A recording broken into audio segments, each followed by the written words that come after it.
What's up, tribe? How you guys doing? Go ahead and hit that subscribe button, and I hope you like this video. This is your review for Encore season 1 episode. Child, what episode we on? Lord have mercy. We on episode 7. So listen, we still arguing with Cosign. Lamisha is down in that studio trying to get Aubrey's lines. Okay, she working with Cinnamon, getting that voice right. She said, "Listen, Aubrey is gone. There are some verses that are up for grab, and I want them. That is what I'm here for. That is what I'm doing." Felicia and Fallon still want to argue with Cosign. So, egged on by Kylie, Miss Kylie, "Why are you here, Williams?"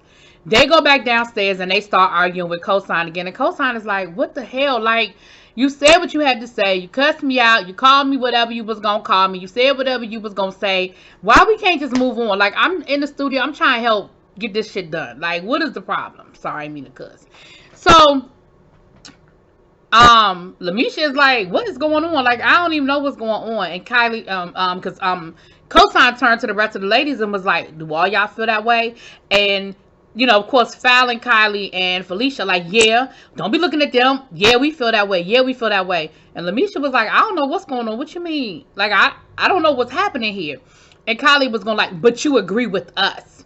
You're in the house with us. You stand united with us." And Lamisha was like, "I don't know who I'm with and who I stand united with because I don't know what's going on. So I ain't about to choose a side until I know the story." She was like, she called them Phineas and Ferb. She said, "They been running around this house causing all kinds of problems. So no, I'm not taking no sides. I don't know who I stand with. It is what it is." Now, while that's going on, Felicia and Fallon is still arguing, talking about, "You wouldn't do a man like that. You wouldn't treat a man like that. I don't want you on none of the records that I produce, and that's my prerogative. And you know you wouldn't do that if it was a man. You know it would have a different way. A man would have bust you in your face if you disrespected him like you've been disrespecting me." I feel like, I don't know which one it is, child, one of the twins. I feel like they got a really big chip on their shoulder about being a woman in the industry. And I'm not saying that it's unwarranted because I don't know their experiences. I don't know what they've gone through as female producers, songwriters, hell, even artists. I can't speak to that. But it seems like there's a, like, you know how some people see racism in everything? I feel like they just see sexism in everything. And everything is, you just treat me different because I'm a woman. You just doing me different because I'm a woman. And I ain't saying that it is or it isn't. I'm just saying that's how it went down. So they go back upstairs. Kylie comes upstairs. Pam comes behind it. And I feel like we are starting to see glimpses of the old "before I was saved" Pam. And Pam said off the rip, she was coming for Kylie. She said, "I don't like the games that you playing. I don't like what you're doing." Basically, she said, "You the puppet master and I see you. I see that you behind the scenes egging stuff on, dropping tidbits, playing games. I see it and I don't like it. I ain't said a whole lot. I've been keeping my cool, but I see you and I don't like it. And you about to get the total Pam up in this house, and I don't think y'all want her." I said, "Oh, ooh, they might want to back up off of that because I don't think that's what they want. I don't think that's what they want." Now, while that's going on upstairs, downstairs, we have Irish and Lamisha talking to Cosign, and they're letting him know, "Listen, we kind of got your back. We see what's going on. They causing a lot of problems. Listen, maybe we could talk to the ladies. You know, everybody's not against you in this house." And he's like, "I just don't know what to do at this point. Like, I don't know what I did or said. It seems like no matter what I'm doing, it's just wrong. And all I'm trying to do is help everybody. Like, I'm just trying to help us all get on the same page, okay?" So the next morning, everybody wakes up. Felicia and Fallon walking around with sunglasses on, child, like they are just so over it. They end up having like a house meeting. Lamisha calls everybody together as the queen and says, "Listen, we need to figure out, let's look at the songs, let's figure out what lines Aubrey had, what verses he had, and let's distribute it. Let's figure it out." And Lamisha says, "Listen, I'm just letting y'all know I ain't on a whole lot of records, so I want to be on as many records as I can get on. Like, this is my opportunity to play a bigger role in this group now that Aubrey's gone, and that's what I'm trying to do." Which immediately irritated Felicia, Fallon, and Keely. Again, why are you here? Keely, why are you here? And so they were like, "Do you want it done or do you want it done correctly?" So then they were like, well, do we want to in any way acknowledge Aubrey? And pretty much everybody was like, nope, hell no, she left. What we gonna acknowledge her for? Abandoning us here at the end. And the twins are irritated because, of course, they just don't respect Lamisha's talent. Everybody ain't gonna be a lead singer. Some people are backup singers, and that's fine. And Lamisha, her voice may not be on the same level as everybody else's, but I don't think she's wrong for letting it be known that she wants to. I don't think she's wrong for putting her foot, her hat in what are they naming the hat to say, I want to play a bigger role now that Aubrey's gone. And so, of course, that becomes an issue. Now you got the twins and Keely. I'm going to start just calling them the three amigos. They kick Catalin, talking about Lamisha and how it's getting on their nerves and it's irritating them. And Lamisha got one more time to say something to her and it's going to be a problem. And I was just like, so Lamisha wrong because she wanted... Anyway. So Lamisha... And you know how you could tell when somebody is sort of irritated with you. You could tell when somebody got a problem with you. So Lamisha asked the twin, one of them, because again, I don't know and I don't care. Are you okay? She said, I'm fine. She said, are you sure? She said, I'm good. She said, well, is it a problem? Nope, I don't have no problem. She said, I feel like you're irritated about something. Did I do something? No, I'm just tired. She said, okay, well, if it's something that I can do, let me know. And if it's something that I did or said, let me know. See, now that's your opportunity to say what you have to say. Because you've been saying a whole lot behind her back. She came to you point blank. And she came to you front and center and said, if you have a problem, let me know. Of course, she ain't say nothing. So Irish and Lamisha outside smoking their cigarettes. Okay, they smoking their cigarettes. And they saying... You know, girl, I got your back, sister. You know I got your back. If she got a problem with you, she got a problem with me. You know how that go. You know, okay. And they basically just talking about getting on these records and just, you know, more cackling about the twins and so forth. Now, Cosign decides that he's going to send a gift basket to the house. And he did apologize to everybody. Now, honestly... I feel like he apologized to everybody because I feel like in the back of his mind, he don't feel like he did nothing wrong. He just trying to get over the hump and move forward. Of course, everybody except for the twins think it was a nice gesture, think it was a sweet thing for him to do. But of course, the twins ain't here for it. They got their sunglasses on. They sitting at the soundboard, and they are trying to ignore the rest of the ladies who are going through the basket, and even snapped at them and was like, "We can't hear the music. We trying to hear." And even Shamari, who has played pretty much like the middle of the road, was kind of like, damn, like, you know, we trying to go through the basket and everything, and they just snapping at us, yelling and playing music. So, again, it just doesn't matter. And of course, Keely, again, cackling, you know, in the background about, having the twins back. So the ladies go upstairs, everybody except for the twins and Keely. And of course, they're talking about the gift basket. They're talking about how he's trying. They're talking about what everybody is doing here. They're talking about trying to move forward. Like, they're trying to be on a positive vibe on what it is that they need to do to get to that, you know, get to the next situation, the next spot. And at this point, the rest of the ladies just don't understand how the twins are not exhausted with just being mad all the time. You know how much energy you have to use to just be mad all the time? Just always be mad? You know how much energy it takes to do that? Anyway. So now the queen has an exercise where she wants the ladies to burn something that was an obstacle to them from their past and leave it there so that they can move forward.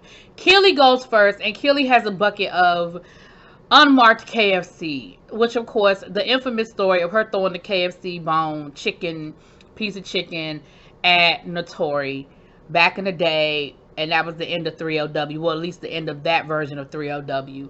Let me say this. She was offended because she felt like the ladies laughed at her and it wasn't something that was funny. It's something that she's had to deal with, that her whole career has been reduced to her throwing some chicken at her bandmate. But even in you telling the story, you contradicted yourself. Because first you said you didn't throw the chicken at her. You said the chicken was in your hand. But then you said, well, she called my mother a bitch. So if somebody called my mother out their name, then I'm going to throw whatever I have at them. So then you did throw the chicken. And at the end of the day, so what? Okay, so you threw a piece of chicken. That's the story. Listen, if Elvis' family got to live with the fact that he died sitting on the toilet eating a tuna fish sandwich, if Jimi Hendrix' family got to live with the way he died, if Mama Cass' family got to live with, like, everybody got a burden to bear. If you got to bear the burden of a piece of chicken throwing it at your bandmate, it is what it is. Like, they are just folklore that's out there, whether they're myths, they're based in something. But it sounds like you did it. So move the fuck on. One of the twins had to release accepting her father's, basically, I guess her father spent all their money. She said, my dad started this group. I traveled the world, but then I found out we were broke. And it took me a long time to forgive him for that. And once again, I feel like it just comes down to us dealing with a black man, tried to do the best by his family, didn't have the business side of entertainment understood, and it ended up costing the money. I don't know if the father mismanaged their funds, but again, how much money did y'all really make?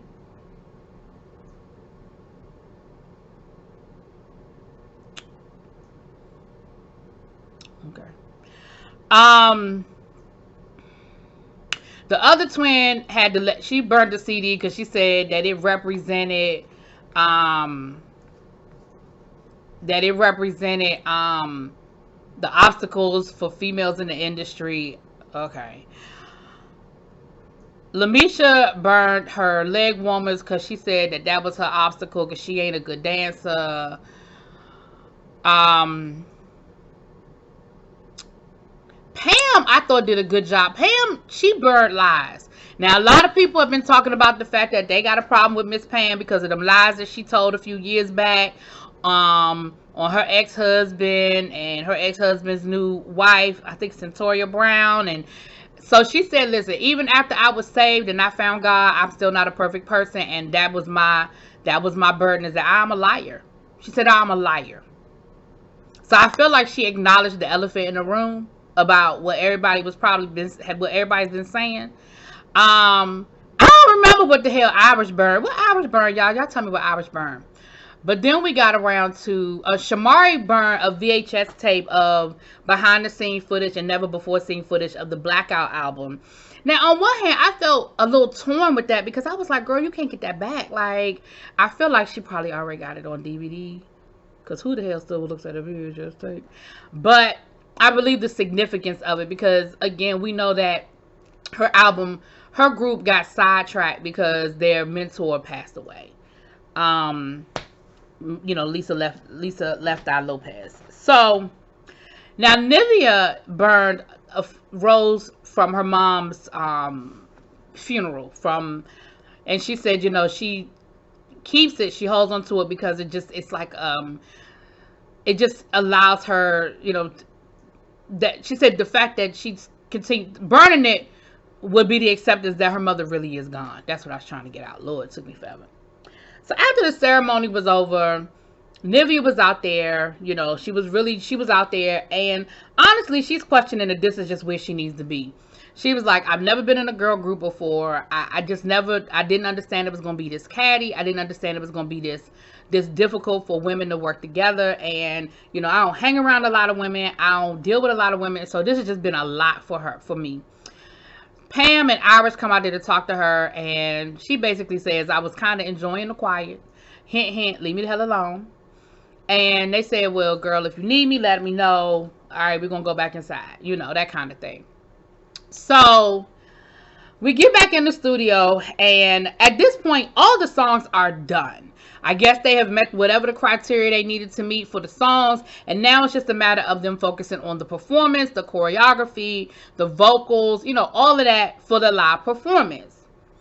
Well, we know that the weak link when it comes to dancing is Lamisha and Irish. I didn't realize Irish was one of the weak links, but she is. And so they end up going down in the studio. Shamari goes down with them, and Keely goes down with them to help them get the dancing together. So here's the difference. Shamari went down there with love and said, listen, girl, I'm going to help you get this together, right? Keely went down there with the attitude of, really, no matter what I do, you can't get it. And here's the problem. Keely, we know, can dance. She has shown us that she's got the choreography and she can do it. The problem is this. When you have a problem with somebody, they irritate you, you don't like them, it doesn't matter what they say. You ain't trying to hear what they got to say. You're not trying to accept what they saying. You don't want no parts of it. And that's kind of where Lamisha and Irish were with Keely. Keely was helping. I mean, Keely knows the choreography. Keely was really, and she was actually giving them some good stuff. But it was coming from the wrong place, because at that point they were over her. They were over her. They were over what she was saying to them. And Lamisha got irritated and was like, yeah, I'm done for the night. Like, I'm done. I'm done for the night. I'm tired. And Keely was like, you done? She was like, yep, I'm done. So they all go back upstairs or wherever they are from the studio. And Keely ends up going downstairs with, freaking Frack. She's downstairs with freaking Frack. And I'm not sure who else is in the room with her. Maybe Shamari. I don't know. Yeah, Shamari was in the room. And they're basically clowning them. Keely's talking about how bad they are, how bad of a dancer they are, and they can hear her upstairs. They can hear them upstairs talking about them. So they end up going, and Nivea was standing with them, and Nivea was like, damn, that's not cool. So they go downstairs, and they're like, listen, if you're going to talk about somebody, at least close the door, because I can hear everything you're saying. And so Felicia was just like, well, I mean, I'm just saying. And Lamisha, one of the twins, she had said that. And Lamisha was like, but the problem is, if you had a problem, like if you have something to say it to us. Like, you down here clowning, and you down here talking behind our back, and we can't hear you. So, like, that's the same thing you could be saying to us. Like, we know we can't dance. Like, that ain't even a question. But you down here clowning us about it. So then one of the twins is going to say, well, you're only as strong as your weakest link. Well, of course, all Lamisha and Irish heard was weak link. So now we're the weakest link. Now that's what you're saying, is we're the weak link. And what Nivea and Pam were trying to say is, I don't know if Pam was down there or not, but Nivea was trying to say, there's a different way you could have said that. Like, there's a different way you could have said that, because that's all people hear now is weak link, weak link, weak link. So it turned into an argument once again. And Nivea is trying to resolve it. She's like, come on, y'all. She's telling Lamisha and Irish, let's just go back upstairs. Forget it. Let's just be done with this. Let's go upstairs. Let's go upstairs. Well, as they're on their way upstairs, one of the twins, I don't know which one it was, said something about Lamisha need to calm down. It's not good for her blood pressure. So, of course, she turns back around, ready to go off. And like Nivea said, Nivea was like, listen, if I heard y'all talking about me the way y'all was talking about them, I'd have came down here ready to whoop somebody in their ass. Like, I would have came down here ready to whoop somebody's ass. And baby, when Felicia heard that, look, one of the twins' face was like, oh. Because, see, now you getting another side of Nivea. You done seen the other side of Pam. Now you getting the other side of Nivea, who has been up to this point, the jokester, the hee-hee-ha-ha. But now she let you know, this is too much. Y'all are doing too freaking much at this point. And so she gets them, so then they end up getting into it. Nivea, they kind of end up going back and forth with Nivea. They don't want that. So Nivea is really trying to get them to stop arguing. And of course the twins just yant. And Fallon was just like, well, I wish you would fight this hard for everybody. And Nivea was like, I don't care if you feel like I don't fight that hard for everybody. I fight for everybody. And I think she even, so anyway, it was just this whole back and forth thing. And finally Nivea was like, you know what? I'm out. I'm done. I'm out. And she said something in her just snapped, and it just changed. So Pam gets up to speak, and she's like, listen, at the end of the day, every part of my hand does something different. The pinky does something different from the thumb, but I still need my pinky and my thumb. And I think that's the part we need to understand, is that we all have a different function, but no one person is more important than the other. And she was like, listen, I used to be the type of person that would pop off. That used to be me, but I don't do that anymore. But I can still go there. And she said, I don't even know if I want to be here. So the ladies realized, I think they probably realized that we done pushed Nivea too far. We need her in this group. Let's go make up with her. So they do what they always do. They think they can go up there, sweet talk it, and make it better. They go up to Nivea's room. They knock on the door, and Nivea tells them, I don't want to be bothered. Leave me alone. Well, of course, they're trying to talk to her because they open up her door, and she's packing.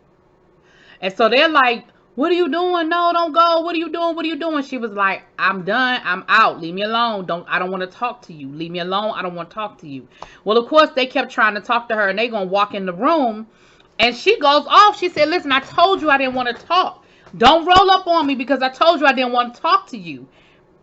And next thing you know, baby, we seen Nivea leaving. Now, this is what I don't understand. Y'all gonna redo all of Nivea's vocals too?